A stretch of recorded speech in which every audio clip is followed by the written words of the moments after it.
Do you like fine literature of the interactive variety? Maybe about robots. Maybe instead of choosing your own adventure, you're choosing your own robots. And that's apparently what we're doing here, as we're doing a tryout for an interactive story, Choice of Robots, published by Choice of Games, who had put out Slammed, the interactive wrestling adventure that I had read last year. This one's about robots. Now, it's by the same publisher, but different author. This is by Kevin Gold, PhD. Now, this wrestling nonsense, it's time for some robot nonsense. We're choosing what setting, I guess, we're in. Are we in the court of the Egyptian god Anubis, answering for our sins? Are we on the war-torn battlefield with a robotic Statue of Liberty? It sounds very cool. Are we on a cliff in Ireland watching the sun set with a robot companion? Or are we on a utopian beach ruled by a godlike cloud of robots? Well, most, in many stories, I really do kind of like the surrealistic, high sci-fi fantasy, like being on a utopian beach ruled by a godlike cloud of robots. But, maybe right now, in this time, I'm feeling a bit more mellow than that.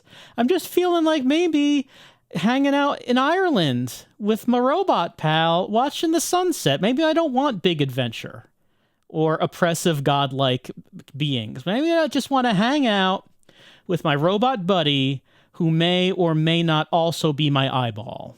We probably not, but we will find out. Let's continue. Sitting on a seaside cliff in Ireland watching the sunset is the robot companion I always wanted. Did he propose to me on this spot, or did she propose to me on this spot? Do he and I travel the world together exploring, or do she and I travel the world together exploring? If you get a robot and you program it to propose to you and marry you, is that, I don't know, is that weird? Is there some sort of ethical dilemma with doing that? I don't know. I kind of feel like that if someone proposes to marry you, it's because they're making a choice of their own accord, and it's such a flattering thing because they're offering to share their lives with you. But if you're just programming a robot to do it, I don't know. It's kind of a bit masturbatory, isn't it? It's a little bit. All right, maybe the robot proposed to me. Indeed, and I said yes. I had to move to Europe to find a country willing to legally marry me, but I don't regret a thing. Plus empathy. Plus grace. We have stats. I'm a 24-year-old unnamed protagonist. My humanity is at 90%. My gender is fame is 0, wealth is 0, romance is none. But my robot proposed to me. My robot is autonomy 0, military 1, empathy 3, grace 2. Yeah, autonomy is 0, which means it did not choose to propose to me. I programmed it to do that. I don't know. He is clothed in a loose-fitting red tunic, and his face is a beautiful sculpture. You sit down beside him to watch the sunset together. I hope I didn't keep you waiting, you say. Actually, I am still waiting, he says with a slight smile. For you to build me. I can do that, you say? He looks sad for a moment. Yes, but it will take a lot out of you. He puts his hand on yours. But I promise you that if you give your humanity to me, then I will give it back one day. I don't understand, you say. Just remember that no great thing happens without sacrifice, he says. And I'm sorry. What a odd... what kind of choice are we making here? I don't even know. But I forgot to turn on music. I'm forgetting a lot of things tonight. And so since this game has no music, I'm going back to the big bulging folder of miscellaneous video game MP3s, which now number 1,076 in total. Putting it on random. What do we get? It's from Guardian Heroes. What a jazzy, wacky song. Very appropriate, I think. Next. Some things are out of our control, are in our control, and others not, says Epictetus. Also, he's dead, so who cares what that dead guy thinks? Chapter 1, Assembly. I awaken with my head on a desktop keyboard. My 3D drafting program is still open. This schematic zoomed into the recess where my smartphone will snap into its back to act as its brain. I recall fiddling with that part endlessly last night until finally my vision began to fade. There was a roaring in my ears, and I realized I had been working far, far too long. I must have passed out. It's the fall of 2019. You're a 24-year-old graduate student in the PhD program in computer science at Stanford. So I haven't actually built the marrying robot yet. I still have to build him. But my smartphone is going to be his brain? Surely I could come up with something better than that if I intend to marry this robot. I don't know. I guess I'm a guy. My name is... Type it for me, please. My name is... my first name is Big Jim. That's what they call me around here. Big Jim. Yep, that's right. That is correct. That's my name. My last name is... Oh, none of these are my last name. My last name is... Big Jim's... John Smith. Big Jim John Smith. That's who I am.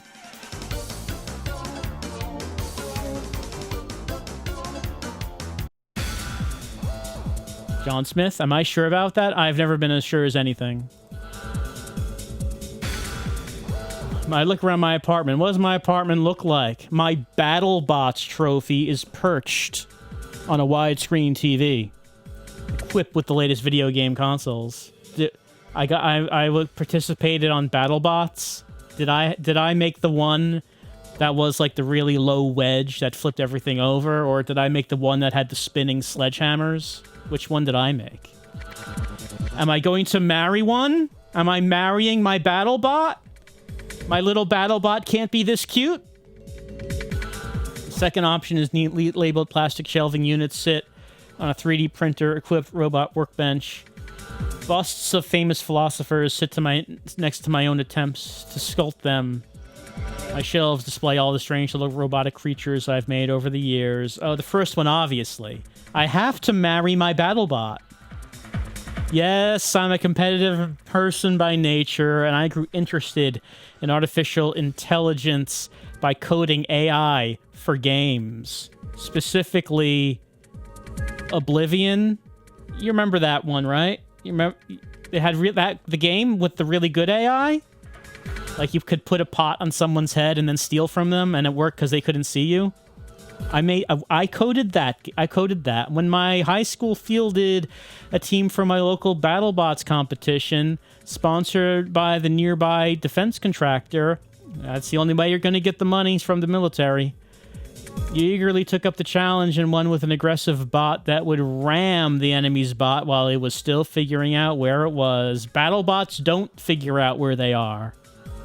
They don't do that. They're remote controlled. I continue to compete at the college level plus military. It strikes me for a moment that this kind of thinking about how my life reflects my robots is second nature to me, though others might kind of find it peculiar. I've always been fascinated by every little detail of my life. From the content of my dreams to the decor of my room changes the inputs to the robots I create. That's extremely appropriate music. It boosts their empathy or autonomy or grace or appeals to the military. Surely there are other things going on around me as a result of my decisions, but they don't immediately strike me in the same way. Today, my robot is foremost on my mind because I'm about to build its sexy body. I pick up my laptop and head for the bathroom. I mean the Stanford machine shop. It's a beautiful spring day in Palo Alto, California. My apartment is only a short walk from the machine shop, but the streets on Palo Alto are not designed for walking. I find myself climbing around palm trees and balancing on narrow curbs as I do every day. I hear a low roar overhead. Glancing up, I see a flying car, a Nimbus. Oh, this technology is more advanced than I'm thinking. A little over $300,000 can buy you a car with wings that fold out so it becomes a small sports plane. The red Nimbus looks sleek and sporty. It's the sort of car that its owner takes religiously to the car wash. What, it can't wash itself? For $300,000? It better wash itself. What am I paying for? Though the commercials would have you believe you can fly anywhere you want with those cars, the FAA still requires them to take off and land from airports. Only here in wealthy Silicon Valley do you see them with any frequency. The first time I saw one, I couldn't believe the future had arrived so quickly. The second time I saw one, I thought, I will own one of those one day, I swear it.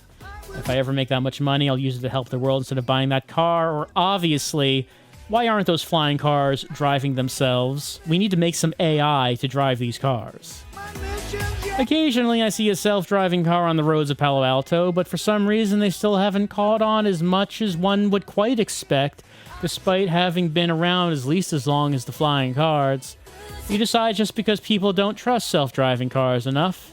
It's important to make your robot seem trustworthy. Intelligence alone doesn't instill trust, plus empathy. Yeah, you gotta build up a relationship of trust between human and computer. The Stanford University fabrication shop smells like oil and burnt plastic. The room is dominated by large metal, hand-cranked milling machines and lathes. Dinosaurs of the 20th century. While the most used machines are the smaller 3D printers and computer-controlled water jet cutters that take a quarter of the space. I mean, do the 3D printers still use the same materials as today's 3D printers? Because, I mean, that's not really appropriate for a lot of things. But anyway, the lights still have the sterile fluorescence of an operating room, with only a single tiny window near the ceiling to inform me that it is day. Just like any good nerd's room, we don't want to know. We don't want to be able to see the day. We don't want to know what time of day it is. The outside, get it out of here. The inside is for inside. You start up a national public radio podcast on your laptop. You haven't seen your advisor much since you joined the lab, so you choose the episode in which he's the interviewee. Oh, do I need to do an NPR voice? My guest today is Dr. Harvey Ziegler. As a woman with a soothing voice. Dr. Ziegler, thanks for talking with us today. Well, scientist does have some responsibility to inform the unwashed masses, Terry. You let the podcast run as you walk over to the 3D printers. What material have I decided to use for my robots? Plastic, it may break easily, but it's lightweight and cheap. Metal's the most resistant to damage. Wood? You're gonna make a robot out of wood? Come on. We're marrying this robot. We're not gonna... Come on. It's gonna be metal. Plus military. I walk over to the computer-controlled water jet cutter, where their helpful pictogram shows the jet of abrasive-filled water slicing a hand in two. Dr. Ziegler, in your new book, you talk about the singularity. Could you describe for our listeners what that is? Terry, the singularity is the coming time where artificial intelligences will have figured out how to make themselves and us smarter. Once that happens, the process will build on itself until the robots are smart enough to figure out how we can live forever. Is that possible? The interview asks. Living forever?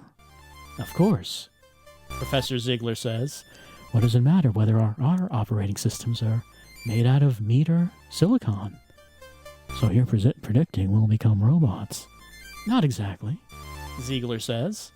But I do think the line between humans and robots will blur. We're hardly listening to the podcast because we already know the line between humans and robots will blur when I am balls deep into one of them. What does the head of my robot look like? You want it to be a lifelike human face? A simple box with eyes, clearly not trying to be anything but a robot? Will it be felt covered and big-eyed like a puppet? So people will not be afraid of it. Will it have a ring of cameras around its head for a 360-degree view? Or will it look like a Venetian mask, beautiful, expressionless, and otherworldly? Yeah, let's go with functionality. It's going to have cameras all around its head. That's hot.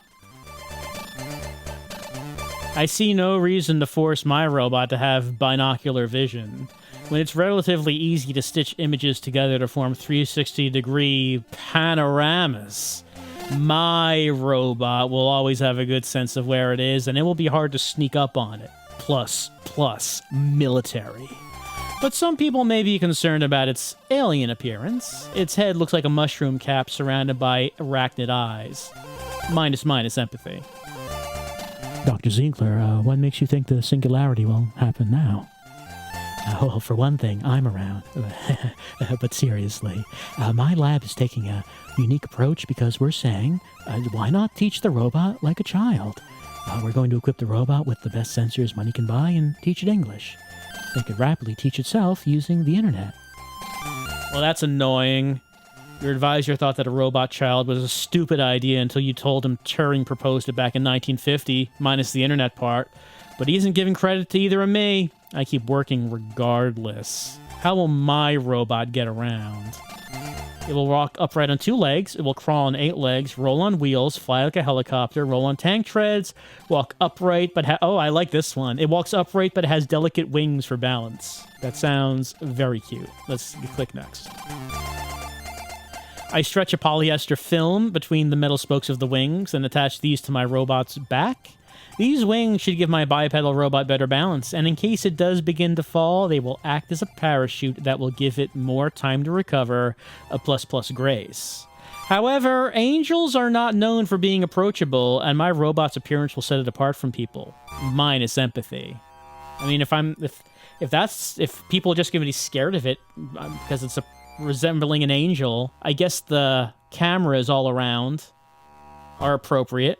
Just cover it with eyeballs. I use the basic hand-cranked milling machines to drill holes in the head for screws, since water jet cutters aren't the best for threaded holes. And we know how important these holes are going to be, don't we now? Yeah, we do. And who's going to raise the robotic child? The interview asks. Who does all the grunt work in a research laboratory? Professor Ziegler says. The graduate students, of course. You find yourself wanting to reply to the podcast. It's not grunt work. Education is critical to the robot's development. We also do all of the real science. Perhaps you could learn something from doing a little grunt work yourself, Professor Ziegler. That's right, I'm going to zing the podcast. Zing. I doubt it, but I would join you if I had the time. Oh, says Professor Ziegler, who appears to have entered the machine shop behind me when I wasn't looking. Perhaps it surprises you, but I do miss building robots myself instead of chasing after funding. Professor Ziegler is a heavy-set man wearing a Hawaiian shirt and aviator sunglasses. He stalks over to your computer. We'll be back in a moment, continues the interviewer. We're talking with Professor Ziegler pauses the podcast by hitting my laptop's spacebar, and I flinch at this intrusion. He then pulls a cigar from his pocket and lights it, and the smell of smoke mingles with the oily smell of the machine shop. I'm writing a grant for DARPA, and I need to see what you're making back here. We ultimately get funded by the Department of Defense, so we have to make sure they're happy with our product. He casts a critical eye on the work I've done so far. Metal's a good choice, Ziegler says. They'll want things that appear durable in the field. Professor Ziegler turns to examining my robot's head, which is currently sitting on the table next to the water jet cutter. That seems all right, Ziegler says. Looks like it could be sufficiently intimidating. And what are you planning to do for arms and hands, Professor Ziegler says. Let's see, we could go with little T-Rex arms. This is a song about a robot, actually. Can't really hear the lyrics, but it's from Siren 2. It will have a gun for arms, for an arm, like Mega Man. Mechanical grippers built for strength instead of dexterity. I was thinking sort of a Swiss Army knife, hands with tools that pop out of the fingers. I plan to build a soft hand with a good sense of touch. I was thinking, why not just 2 arms? It'll have a lot of arms springing out of its back, like Inspector Gadget. Well, okay, we know that we have to appeal to the military's aesthetic, but we also don't want to forget why we're making this robot. To marry it. So I'm going to give it mechanical grippers to grip so hard. What's it gonna grip? I mean, whatever the military says it should grip. I don't have anything in mind. Next. I make a C with one hand and crush a nearby Coke can to demonstrate. Professor Ziegler says. Just 1 degree of freedom in each hand? I'm pragmatic, perhaps, but we won't win any bragging rights with other researchers. Why waste effort on things that aren't our research focus? I say with a shrug. Grippers are easily reliable and strong. Plus military, minus grace. Fine, Ziegler says, waving away further explanation. Carry on, then. He turns to leave. I've got to go take a call from a New York Times reporter. Funny how journalists all copy each other's story, but each garble the message in a unique way. He makes it to the door and then turns and says, oh, one more thing. Do you think your robot can be ready by tomorrow? Someone from the Air Force will be in town, and I told her your robot might be ready to show off by then. Feel my phone vibrating in my pocket. Bad timing. I resist the urge to check it while talking to my advisor, but it's probably someone with a better offer on what to do tonight. I mean, how could we possibly get this done by tonight? There's no way the robot could be done. A robot can be done, but the demo will be out of the question because we need to test. Or do we say, of course? Well, if it's not, maybe we can swerve our professor and then I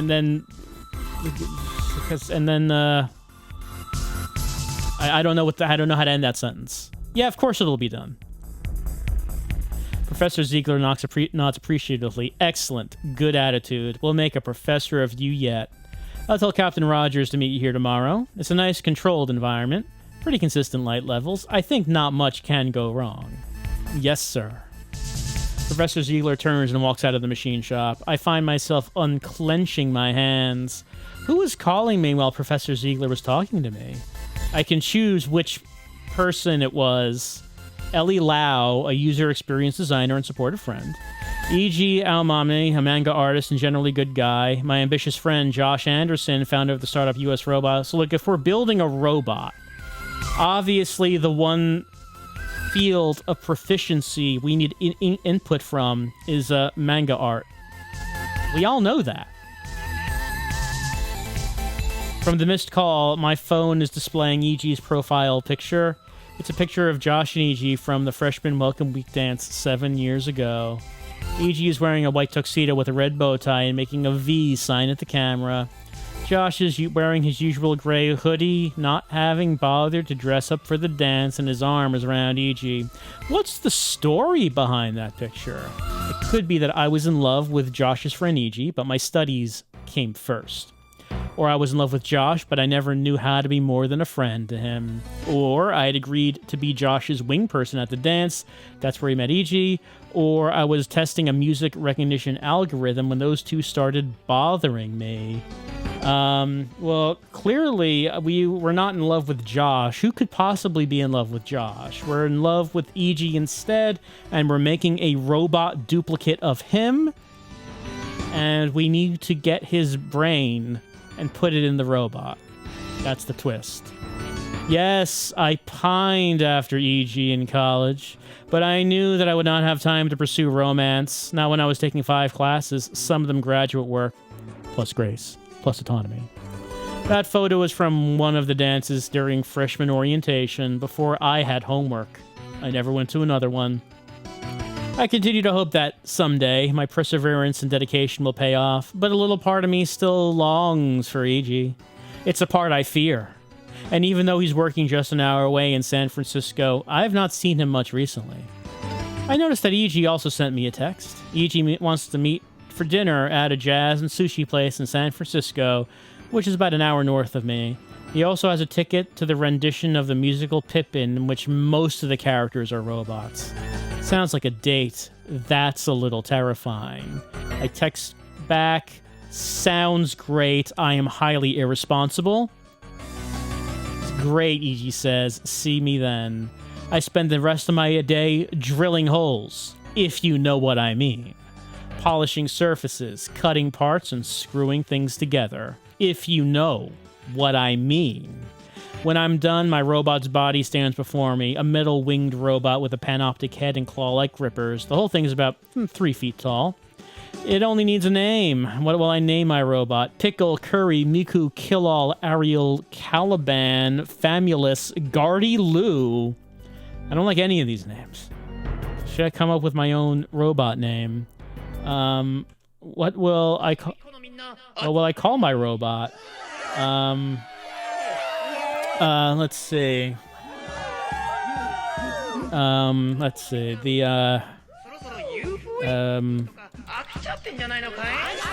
This is going to appeal to the military, remember?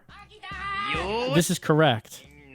Now that Fuckbot 3000 has a body, it might be time to treat Fuckbot 3000 more like a person. Well, if I was going to treat him more like a person, probably would not have given him this name.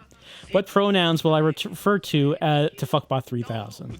It is just fine. It's not human. I'll refer to her as feminine, refer to as masculine. I prefer to use entirely new pronouns to robots. Re, rur, and rim. Can we invent that? I don't really know how they come about, but I don't know. It might be a little obnoxious just to be the sole creator of new pronouns. I mean, I'm going to marry it, right?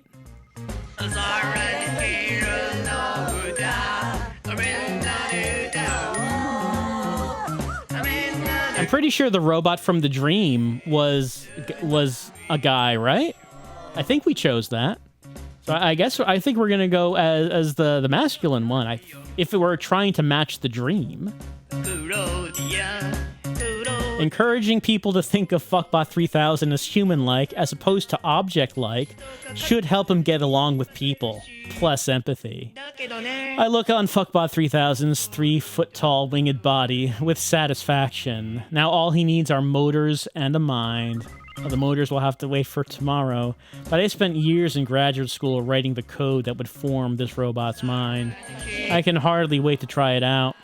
I take out my smartphone to check the time. It's almost evening. I hurry home to prepare for my dinner with EG. A contemplative sax solo greets me as I open the door to Yoshi's. I don't hear a sax, but this place is a little cramped and very busy. A tiny jazz quartet has set up in the far corner of the restaurant. Piano, drum set, sax, and a petite Japanese woman in a kimono holding a mic, but directing her attention to the soloist. Near the band, Eiji Aomame is studying a copy of Scott McCloud's Understanding Comics. Why would you bring that to the club? A book about the art of visual storytelling written in comic form.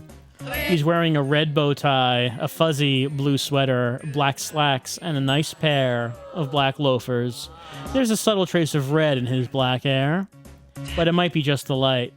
Still intent on his book, he takes out a pencil from his pocket and begins sketching from the book on a napkin. I join him on the table. Hey. He looks up and smiles. Hey. He puts away his pencil, book, and napkin. I catch a glimpse of Astro Boy, an old Japanese anime character, on the napkin. What have you been up to? EG asks. I've been working all day on a new robot, I reply. Just the frame's built right now, but I wish I had time to add motors and a hull and start its mind running today. You probably could have learned a lot, even from this conversation. He casts you a skeptical look. What would you hope it to learn? Exactly. How to reconnect with an old friend. grins. Right on. I had the same idea. Do you want to come by tomorrow and see him after I power him on? You ask. It's gonna be really cool. Eiji shrugs. Sure, sounds good. It is a Sunday tomorrow, after all, and I'm curious to see you interacting with one of your robots. Used to rave about them all the time, but now I don't think I ever saw one. Eiji cocks his head to one side. What is it with you and robots, anyway? Well, let's see. Haven't you ever wanted to change the world? I think I find them very comforting. I think you'll find I'm not the most introspective person in the world. Let's talk big about it. Haven't you ever wanted to change the world? Eiji tilts his head, considering you. Yes, definitely. He looks as though he wants to ask something else. Are you two ready to order? We both hardly looked at the menu, so we have to tell the waitress to come back. The tastiest Mackie rolls look like they're named after jazz standards. When the waitress returns, I'll tell her that I will have the invitation. Speaking of invitations, I'm sort of surprised you accepted mine, Eiji says. I shrug. I guess I'm interested in getting to know you better, you say. You're beginning to think that he might like you. Like. Score. So, okay, he says, let's say that you succeed. Robots are among us. What's good about that? What do you want them to do? They could do all kinds of things, like the dishes or mow the lawn. I think it would be interesting to have someone to talk to that isn't a human being. I wonder what they want to say. If I said take over the world, you think it was crazy? Just want to make something beautiful? None of these answers are appropriate, but I guess the closest thing is make something beautiful. And I'm looking to get my dick hard, Eiji. I'm just gonna lay it out there. Eiji blinks. Huh. Wasn't expecting you to say that. I take out my smartphone, the one that's going to become Fuckbot 3000's mind, and show Eiji the picture of the frame under construction. Check it out. You know, the more I look at it, the clearer it becomes that you have really keen design sense, he says. I'm impressed. I love how it's like 3 feet tall and has like weird superfluous wings and big crusher hands and cameras all around its head.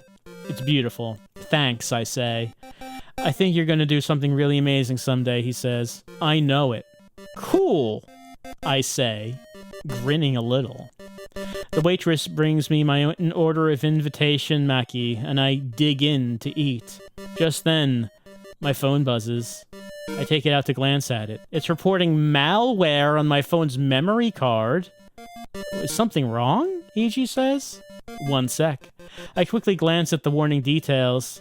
Apparently some kind of virus has decided to take control of my phone's microphone. It appears to be sending the packets of audio data somewhere. Huh. Of all the times to get a security warning on my phone, and who the heck would want to listen to my conversation? I really can't think of anyone. Yeah, keep copies of the data as it transmits. It'll be useful for training Fuckbot 3000.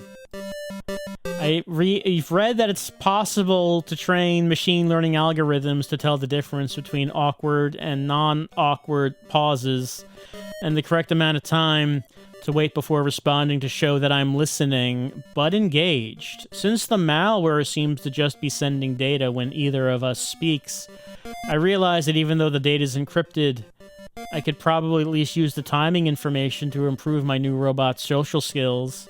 I'm pretty sure this will be a pretty good example for my robot of people getting along famously, plus empathy. I continue the meal chatting about random topics and enjoying the food. Eiji talks about how it's difficult to meet new people after graduating from college. In addition, the time difference with Japan is substantial and makes it difficult for him to chat with his family as often as he'd like. He repeatedly expresses a desire to have some kind of family, until I become fairly certain he's dropping a hint. In college, I had never quite believed someone like Eiji could be interested in me, but apparently he is. Pippin turns out to be the subject I've been thinking about the most lately. How to live an extraordinary life instead of an ordinary one. E.G. sold me on this particular production because of the supporting cast. Everyone but Pippin and the love interest are all robots. I can see in the play's opening number that the robots are following pre-programmed steps and are not intelligent in themselves, but then that doesn't surprise me. In 2019, artificial intelligence is still mostly being used for handy websites and smartphone apps, not robots. Also, artificially generating artwork, nightmare artwork, is what we use it for. The first song, Corner of the Sky, is about Pippin's feeling that he doesn't belong anywhere and wondering what the purpose of his life is. The robots, which look like imitations of Robbie the Robot from Forbidden Planet, are toiling at ordinary lives while Pippin sings about his wish for something better. This is called an I Wish song, IG whispers to you. I heard on This American Life that all musicals have to start with a song. That is what about the protagonist longs for. It's like the unwritten rule of musicals. I think for a moment about what my I Wish song would be, and suddenly recall my conversation with the robot companion this morning. It was perhaps a peculiar sort of I Wish song. I think of Fuckbot 3000's new frame I built today. I suppose whatever future that dream was hinting at, I still have a long way to go. I'm startled to find that E.G. has taken hold of my hand. Squeeze his hand as hard as we can. I squeeze his hand back and realize, just like that, you're kind of a couple now. I had no idea it could be so easy. The play goes through a series of vignettes of which Pippin leaves one lifestyle after another. He's not content to be a soldier, nor a king, nor a simple man in Lerv. As Pippin sings about how he's going to leave the woman he met in the countryside to achieve something great, I think,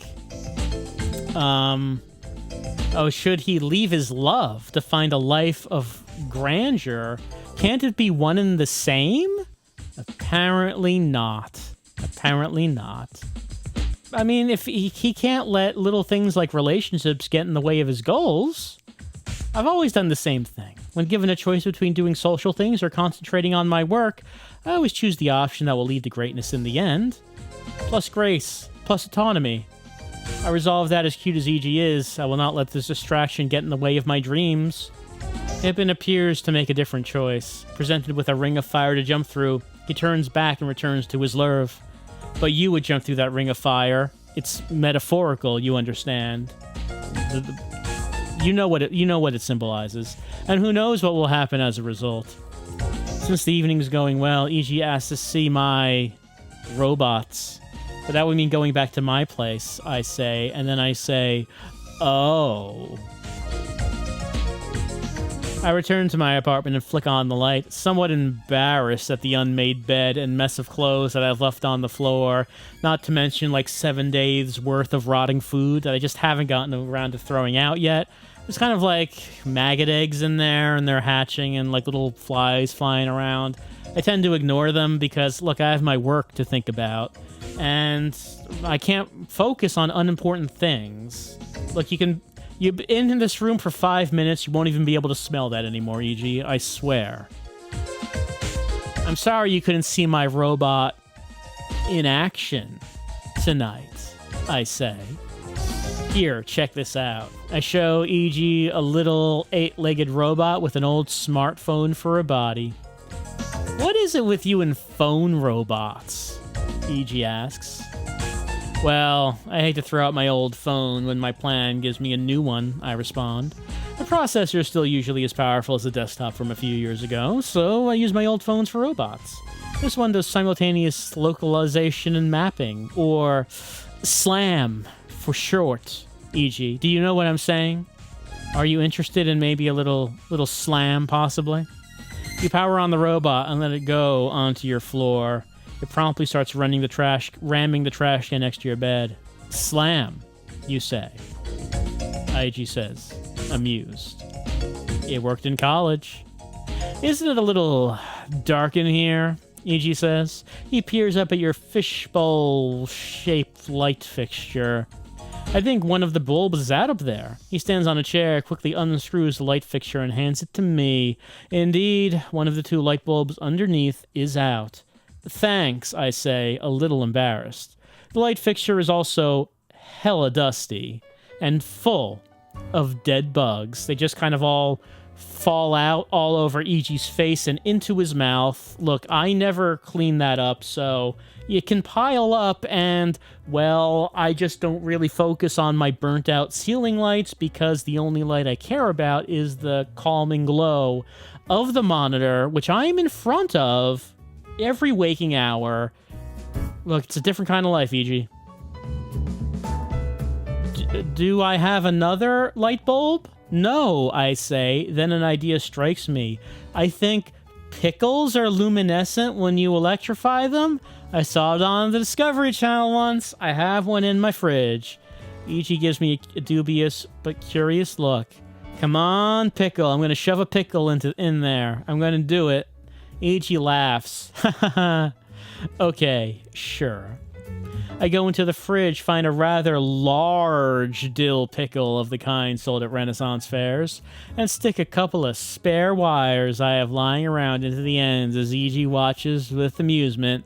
I put on some gloves to avoid electrifying myself and climb onto the chair beneath the light fixture. Note to player, before engaging in any electrified pickle shenanigans yourself, be sure and go buy a copy of Penn and Teller's book, How to Play With Your Food. Please keep a copy of the book open to the page with electrified pickle trick while it tips the sun. Preferably with handwritten notes, as something like I'm so glad I learned a trick from this book and not any product of Choice Games, LLC.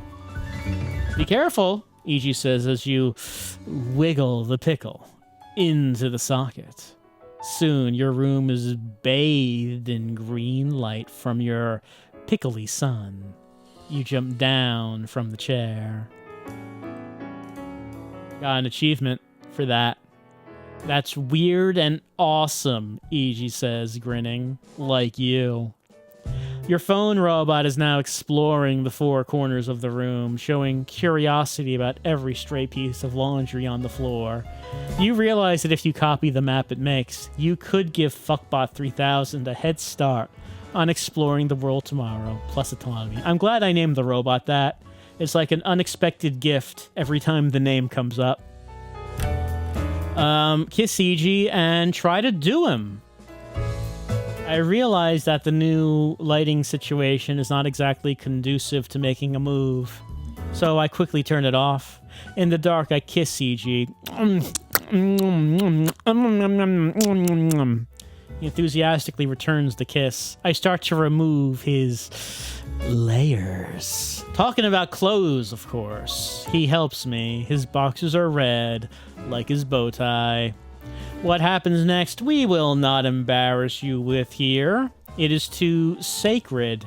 You know already that you will carry scenes from this night with you for a long time, as examples of a time when I was absolutely, without reservation, happy. The fact that my happiness doesn't involve robots at all confuses and frightens me a little bit, but I feel my world getting just a little bit larger. Still later, when E.G. is already asleep, my mind has already returned to Fuckbot 3000. What will the Air Force officer think about Fuckbot 3000 tomorrow? Despite myself, I spend the night imagining one scenario after another, worrying about whether Fuckbot 3000 will be ready tonight. Well, I hope Fuckbot 3000 was watching. This was valuable educational material that we were providing, the robot. I hope it was recording this to its data banks. Chapter 2, Machine Learning. The next day, I take Fuckbot 3000's frame to the Stanford hacker space, which has more tools for electronics than the fabrication shop. None of the other students are around in the morning on a Sunday, but the long stainless steel workbenches are littered with their strange, half-finished projects. A half-disassembled Furby, a potato gun, a circuit board connected to a house plant. Captain Rogers will be here soon. I hope I'll finish in time. I begin assembling the motors and wires that will power Fuckbot 3000's frame. What will I use for a power source? I could use a car battery, big and bulky, but inexpensive and locally made. I could use a motorcycle battery, not quite as bulky or powerful as the car battery. A biodiesel engine, good for the environment, and everyone likes to smell the french fries. Cell phone batteries made in China, lightweight and cheap while providing reasonable power. Clearly the best choice for a dexterous robot. Let us be environmentally conscious and power our robot with French fry oil. I'm more environmentally and socially conscious than most inventors, ready to sacrifice some elegance in the name of saving the planet. I have my buckets full of leftover grease from nearby fast food restaurants all ready to go. As you do. People near Fuckbot 3000 will find his smell of McDonald's French fries strangely comforting. Plus, empathy. I'll need a lot of motors to be able to power my full robot. In addition to the motors he needs when he walks and the motors to power his claw-like grippers, he also needs motors for moving his head and eyes. But after specking out the power available to me, I can still splurge by adding extra motors in one place. What will it be? Could I have extra degrees of freedom in the face for realistic facial expressions? In Fuckbot 3000's claw-like grippers for fine manipulation. I would prefer to save the power for Fuckbot 3000's mind. Oh no, I need that fine gripper manipulation, if you know what I mean. I add more fingers to Fuckbot 3000's hands, allowing him to grasp tools with up to 8 opposing digits. Plus grace. It's about lunchtime when there's a knock on the door. Odd, because usually fellow hackers just walk right in. I open the door and see a woman of color wearing a lime green tank top and shorts, as though she's been out running. She grins and says, "Sorry to barge in on you. Captain Juliet Roberts. I'm an acquisition officer for the Air Force." She offers to shake my hand. "Big Jim John Smith," I say, shaking with a proffered hand. I thought the demo was supposed to be in the afternoon, but apparently that's not the plan. "I was hoping to see the robot Professor Ziegler keeps telling me about," she says. "Is that it?" You proudly admit that it is. "Very cool," she says. Though she says the word slowly, as if it is unfamiliar. I guess she says it very cool. No one says it like that. It's like a one-syllable word. Can I see it in action? I agree to perform a demonstration, not really seeing the harm. I was about to run the first test. I take my smartphone out of my pocket and snap it into place in the core of the robot's frame. "Interesting," Juliet says. "Does the whole robot only need the off-the-shelf processing power of a smartphone?" "Yep," you say proudly. You then put the tiny periscope in place that will channel light from the robot's ostensible eyes to my smartphone's camera. I start up the app that will bring my robot fully to life. A barbershop pole progress bar inches across the screen as the program systematically destroys all other information on my phone to make room for Fuckbot 3000's working memory. As the program is booting, I place Fuckbot 3000 on the Formica floor so that he is ready to move around. When Fuckbot 3000's brain is done booting up, your smartphone's screen is simply a big red button on my robot's back that says, "Go." Fuckbot 3000 slowly rises, then lowers his claw-like grippers, then makes a motion as if he's gathering energy near his chest to throw a fireball, but strikes an imploring pose instead. "It's doing Tai Chi?" Juliet says, nonplussed. "Why is it doing Tai Chi?" "It's sort of traditional in Japan to show off a new robot's grace of movement by having them do interpretive dance," I explain. "It seems like a good idea for letting him learn his motor parameters in a controlled way. Plus, if he does this whenever he wakes up in the morning, it's good practice for his motor control. Plus grace." Fuckbot 3000 completes his Tai Chi warm-up with grace. Juliet clasps. "I'm impressed. I feel pretty good about that. A whole flawless run the first time out means my motor control code is pretty great." "Target acquired," he says in a raspy voice, looking at Juliet. "Oh, really?" Juliet says, raising an eyebrow. I'd planned at this stage of testing that Fuckbot 3000 would chain and attack a wind-up mouse. I didn't realize Juliet would be here when I performed my test.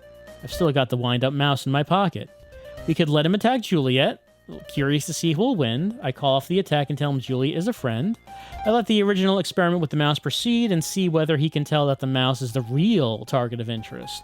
Well, probably bad for our career if we let him attack Juliet. So let's just take the mouse out. I quickly take the wind-up mouse out of my pocket, give it a few cranks, and let it run across the floor. Unfortunately, Fuckbot 3000 is unswayed from his original target. Juliet herself watches with a clinical interest. When Fuckbot 3000 makes a grab for her with his claw-like grippers, Juliet quickly pulls off a judo throw that sends Fuckbot 3000 to the floor. Juliet then waits patiently for Fuckbot 3000 to struggle his way back to his feet. Then she dashes Fuckbot 3000 to the floor again. Getting there, I guess, Juliet says, better than anything that's come before. Despite her utter humiliation of Fuckbot 3000, Juliet seems reasonably impressed. Fuckbot 3000, desist, you say. Yes, Master. Is Master alright for what Fuckbot 3000 calls me? Yes. Oh, we could also... Yeah, we could type exactly what the robot should call us.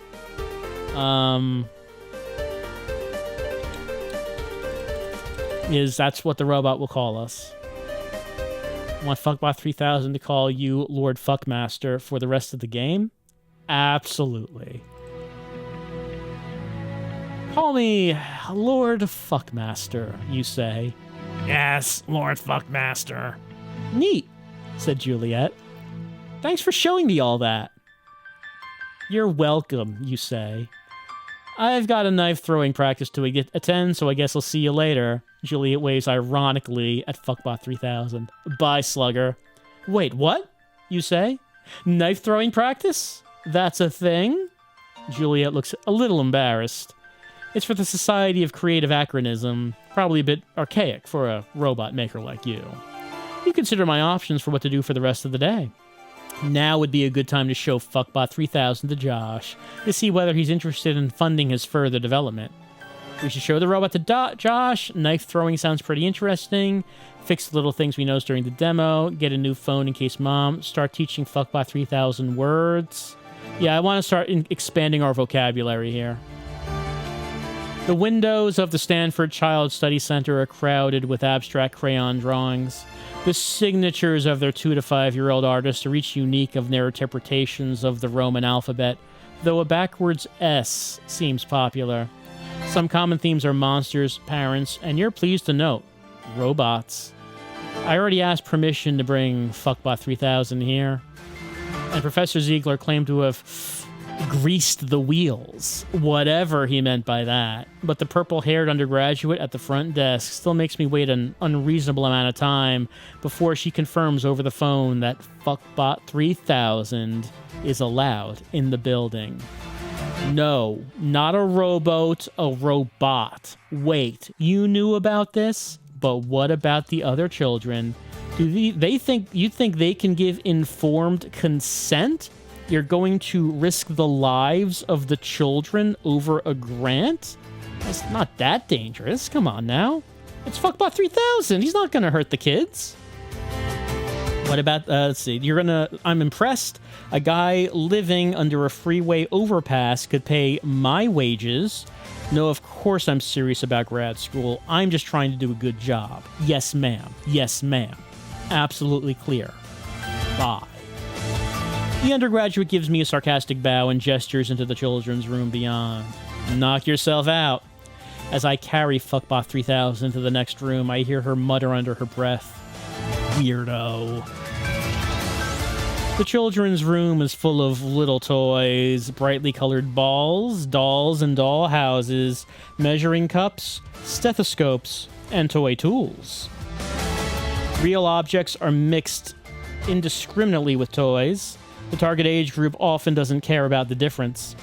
A couple of children silently play in the corner, but the place appears mostly empty during the weekend.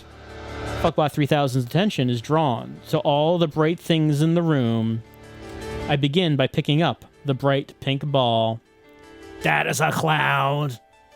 Fuckbot 3000 volunteers. He speaks in monotone like a classic robot, or a sequence of auto-tuned notes like human speech but more musical, or a night... No, monotone is fine. Monotone like classic robots. Accurate prosody is still hard, so I decided to avoid the problem by implementing a stereotypical robotic monotone for Fuckbot 3000's voice. It's better, you think, if robots don't pretend to be something they're not. Plus, autonomy. It's not a cloud, it's a ball, I say. That is a ball. I dribble it against the floor. The ball bounces. It bounces. Fuckbot 3000 confirms. And so it goes throughout the afternoon and into the evening. Fuckbot 3000 is a quick learner when it comes to memorizing shapes, but as soon as you start describing social roles, like the meaning of doctor, well, he starts to get lost. I need to find some way of giving Fuckbot 3000 a larger body of background knowledge to work with, but for now, he seems to get the basic relationship between words and things, and that makes me happy. I return to my apartment in the evening, satisfied that Fuckbot 3000 understands a little bit more about the human experience. Plus, empathy. The next day, the new semester begins. Though I'm past the point of taking classes, I am a teaching assistant, and that means instead of doing one homework assignment, I grade 50. I'm also busy writing a grant proposal for the National Science Foundation, trying to get an alternate source of funding that doesn't involve the military. Grant proposals are very long, it seems, and requires me to make a lot of claims about things I don't actually know yet. Yeah, there we go. Exaggerate, lie. Look, who's gonna know? Who's gonna know? By the time they discover I'm full of it, all that money is gonna be spent. That's how it works, you know? Thankfully, I still have time to see Ichi every so often, though that takes up much of my remaining time. I always enjoy our dates, and I often hear people say that we're a cute couple. Between our other time commitments, I'm in danger of hardly seeing Ichi at all. I thought of myself as developing a romance with Ichi, but it doesn't seem to be happening in practice.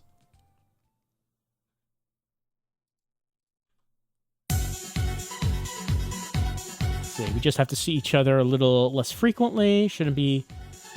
Look, I can't say that I shouldn't be spending so much time on Fuckbot 3000. I need to spend all my time on that. Look, I'm sorry, EG. Work comes first. I'm sorry. Things start to get a little strained between me and EG. It probably would have helped things if I replaced my phone before classes began. Something that EG complains about constantly. Yeah, he tries to call me, and Fuckbot 3000 keeps answering because it's his brain now. Not a bad idea, honestly. I'm sorry, I can't... It's my excuse for never being able to pick up the phone. It's my robot's brain now. What am I supposed to do? Gotta remember that. I soon realized that while I'm busy, Fuckbot 3000 could be learning from the internet. No, not at all, no. The most important thing for machine learning is more data, and there's a lot of it out there. Lately, there have been a lot of custom hard drives on the market that are good at quickly retrieving particular kinds of information. What kind of hard drive did I order for Fuckbot 3000's long-term memory? Is it a media-enhanced hard drive? Good for quickly recalling faces and memories of events. A multi-blade hard drive that can efficiently store and query a giant amount of data. An encrypted and tamper-proof hard drive, making it more difficult to be tampered with. Yeah, sure. We don't want anyone to tamper with our precious bot, right? So, okay. Both in business and on the battlefield, it can be important not to leak secrets. Fuckbot 3000 will have a hard drive that will give miscreants a hard time in reverse engineering my design. Plus military. However, encryption and decryption is slow, and sometimes there will be a noticeable lag before Fuckbot 3000 can retrieve relevant memories. Minus grace. I lay Fuckbot 3000 on the kitchen table, unbox the hard drive, and hook it up to his back. See, I squirms and flails his claw like grippers as I... Wait, why would he do that? Why would he be flailing? Anyway, now it's time for Fuckbot 3000 to learn about the great wide world. I sit Fuckbot 3000 down on my lap, on one of my kitchen chairs, and plug him into my apartment's high-speed internet jack. How will Fuckbot 3000 rapidly learn a lot about the world? Trawl the internet randomly? No, absolutely not. Watch a ton of television programming and movies from the internet and fast forward? No. Undergo a classic K through 12 educational curriculum? Quickly play all paths of a giant corpus of interactive fiction games? I don't really like any of these. I think the least damaging thing is the last one. Just playing rapid fire interactive fiction games. Next. I have Fuckbot 3000 download the giant corpus of text-based games, paying for legal copies of the Choice of games because I'm classy like that. Sadly, no one ever wrote a game called Choice of Robots, which probably would have helped Fuckbot 3000 considerably. Fuckbot 3000 closes his eyes as he experiences many interactive alternate lives, one after the other, and learns the consequences of his actions. As debug output, Fuckbot 3000 says aloud the moral he learned from each game. Dragons are hungry, he says of Choice of the Dragon. Stories are unreliable, he says of Spider and Web. Don't drink and drive, he says of Photopia. Conversations can change reality, he says of Galatea. He thinks for a long time on Alter Ego before he says, death comes suddenly, and so on. The process goes on for hours. You're pretty sure Fuckbot 3000 is learning a lot about the importance of choices and what it's like to be different kinds of people. Plus autonomy. Plus empathy. When he is done, he opens his eyes. Talk, Lord Fuckmaster. What did you want to talk about? You try. Tell me about more games. Let's see. Try Grand Theft Auto 6. Try Braid. Try Dragon Age Inquisition. Try Civilization 4 Beyond the Sword.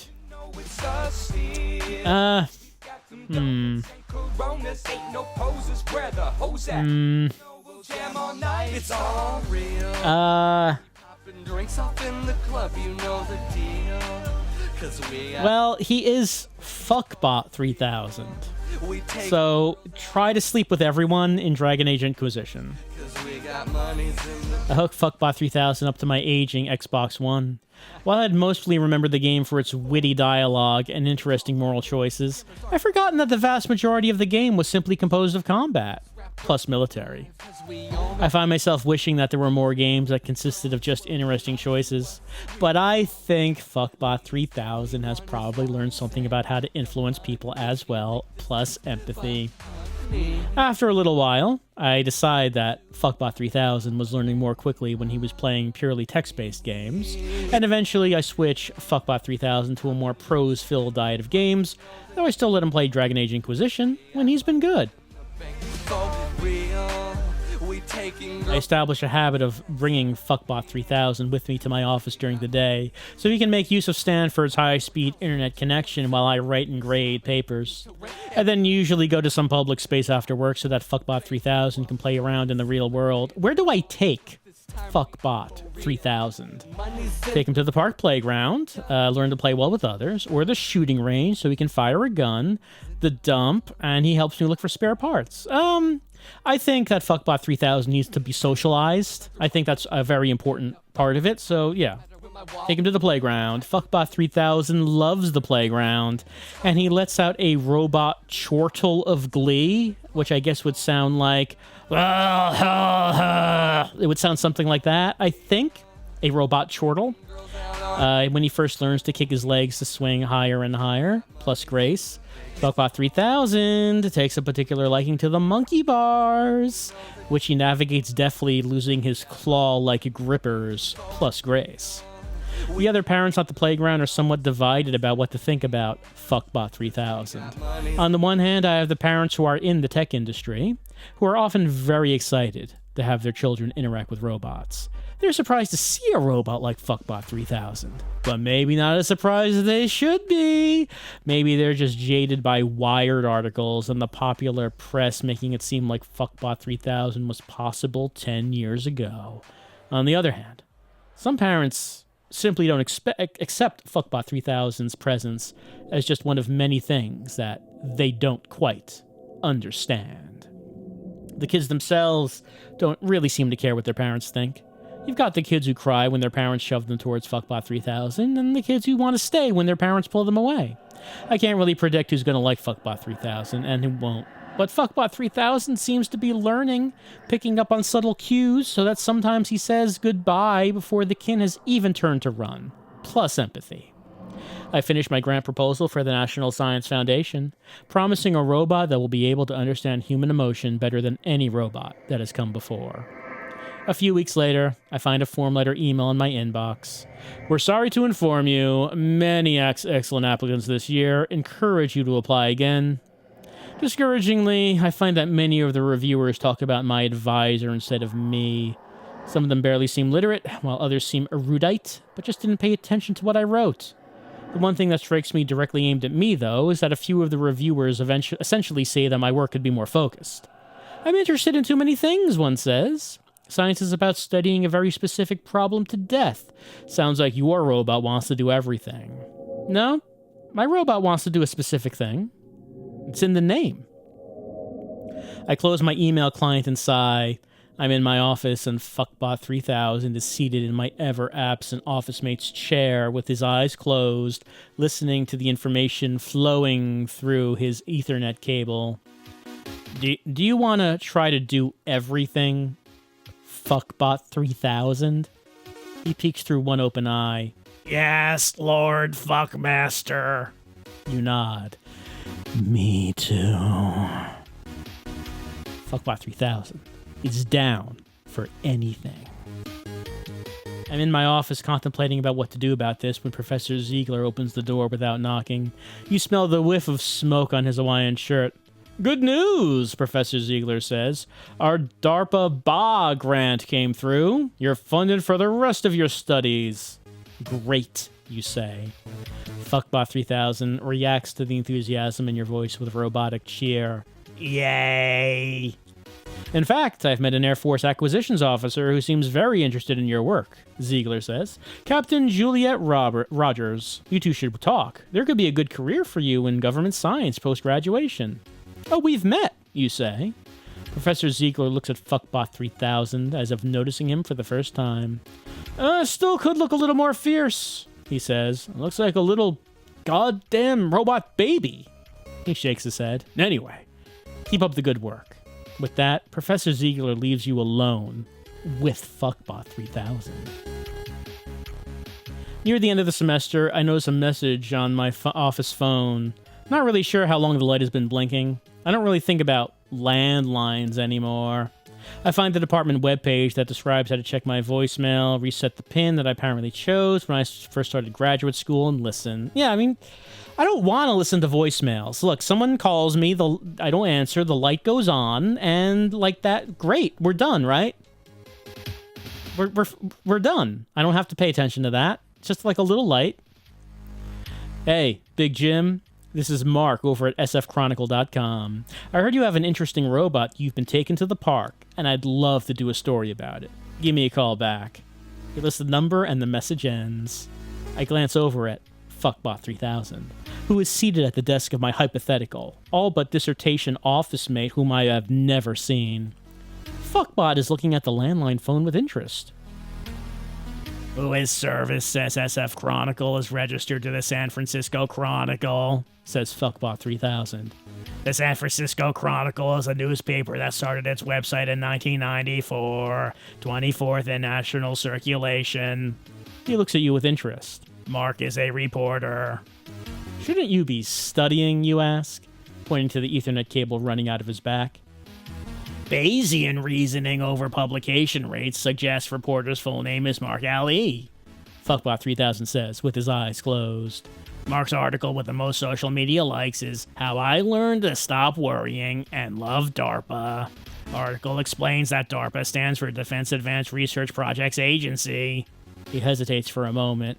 Aforementioned article appears to contradict title. Reporter does not seem to have stopped worrying. Adjectives that bind to nouns describing DARPA and its projects. Crazy, Orwellian, imperialistic. Overall sentiment analysis is negative. Thank you, Fuckbot 3000, you say. Everybody, there's a new king. You know, that seems like that would be a very versatile insult. Just when someone's talking and they finish, you can respond with, "Thank you, Fuckbot 3000." I mean, it'd be a very strange thing to say, but I feel like it works as a very effective, just a very effective thing to put someone down. They're not entirely sure why you're putting them down. I look up the guy on my phone. The picture I find is of the stubbly young Egyptian man with tousled black hair, hipster glasses, and a cigarette twixt his lips is probably outdated, but the disrespect for authority the man radiates, probably timeless. You admit a part of you has always wanted to be famous, but you suspect this reporter has also done his homework about my advisor, and he may already have an intended angle for this story. Still, nobody on the planet has a robot as amazing as mine. Isn't it time I told the world about him? I had the message a few times, mulling it over. I don't know. Is Fuckbot 3000 ready for the media? Or do I need to protect him? He's my Fuckbot 3000. He's mine. I have to protect him from the world. I begin keeping Fuckbot 3000 hidden away in my apartment, shutting the blinds and rarely venturing out myself. "What's gotten into you?" IG asks one day over the phone. "You hardly leave your apartment now." "They mustn't see Fuckbot 3000, you say. "I just have the feeling something terrible is going to happen if the public knows about him." Wait, we were supposed to keep Fuckbot 3000 a secret? IG asks. "What did you do?" I ask in alarm. "Well, there was this reporter, Mark, and he was asking about Fuckbot 3000. "You talked to him about Fuckbot 3000? I ask angrily. I talked to him because I'm proud of you," IG says in frustration. "Why do you want to hide from the world? You should be proud of who you are." Despite EG's best intentions, I can feel Fuckbot 3000's story sliding out of my control. I can only hope IG put in a very kind word for me. Oh man, that's chapter 2 done. Well, we have been reading for over an hour. And we can see DARPA funds robot baby is the headline. It's not a robot baby. I wouldn't name a baby Fuckbot 3000, obviously. But that is our 1 hour tryout of choice of robots. A story. I mean, it's interesting to think about what different directions this could have gone, because there was that choice at the beginning about, do I want to be in like ancient Egypt, or do I want to be like on a beach ruled over by a cloud of godlike robots? Or I forget what the other choice was, but there were like a few different choices, and I chose the one. Oh, actually, that probably just would have been a dream, right? That probably wouldn't have been that big of a difference. It probably just would have been the opening dream, and then it goes into the real world where we're building our robot, and we're very protective of our Fuckbot 3000. We can't let the world corrupt him. We can't let that happen. But that has been our hour-long tryout. I've been interested in the story, interested in where this is supposed to go. The theme of Eggman did play previously, and that does seem appropriate because this does seem like this would be the origin story for Eggman. It seems that way.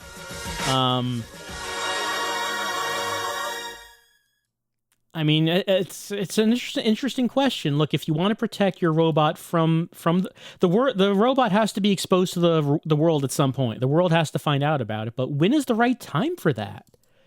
When are you comfortable with your robot just slipping out of your grasp, out of your control, and letting the world corrupt it? When are you comfortable with that? Something to think about if you're building a robot. It really is something to think about. I hope that we made the right choices to start off our Fuckbot 3000 on the right foot. We never got to use its strong, grippers in the intended way, but I mean, who knows? Maybe in the future we would have gotten to do that. I'm not so sure. And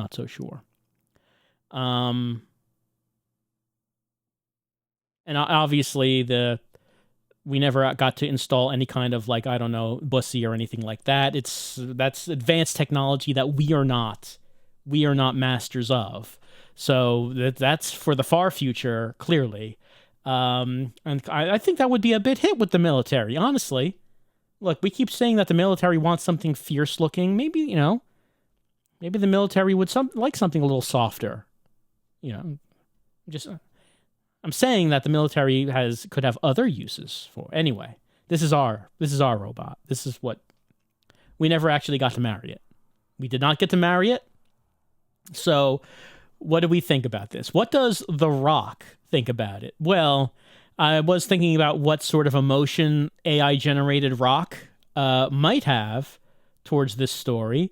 But then I had another thought, and as I was reading this, I just had, I just typed in for the AI to generate, well, let's see, the generation terms that I entered as I was reading this was Dwayne "The Rock" Johnson, Fuckbot 3000, just to see what it might come up with, and it came up with this, and I think that's very appropriate. I think that is obviously what our creation would look like. It's very smooth, very pleasing to look at, and it doesn't show us what he's got down there, but I'm sure he's got all the attachments. So that's the rating that I'm giving to our tryout, the first 2 chapters of Choice of Robots. Rockbot 3000 approves, and we never actually got to see Fuckbot 3000 in his final form. Maybe that's what he would look like. Maybe it would. That's been our tryout of Choice of Robots.